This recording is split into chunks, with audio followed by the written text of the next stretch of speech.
મુખ્યમંત્રી વિજય રૂપાણી આજથી ફરી પૂરજોશમાં પ્રચારમાં લાગશે।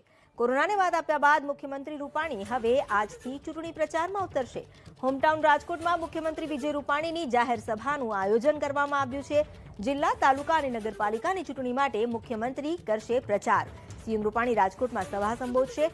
તાલુકા અને જિલ્લા પંચાયતની ચૂંટણી માટે પ્રચંડ પ્રચાર કરશે।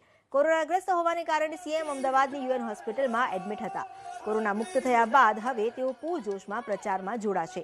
કોરોનાની સારવાર માટે એક સપ્તાહથી સીએમ રૂપાણી અમદાવાદની યુએન મહેતા હોસ્પિટલમાં દાખલ હતા, જ્યાં મતદાનના દિવસે તેમનો કોરોનાનો રિપોર્ટ નેગેટિવ આવતા તેઓ બપોર બાદ રાજકોટ પહોંચ્યા હતા।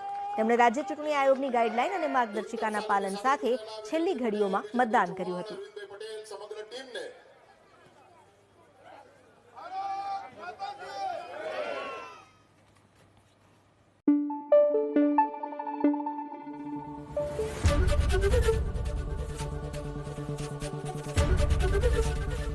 एबीपी अस्मिता, गुजरातनी अस्मिता।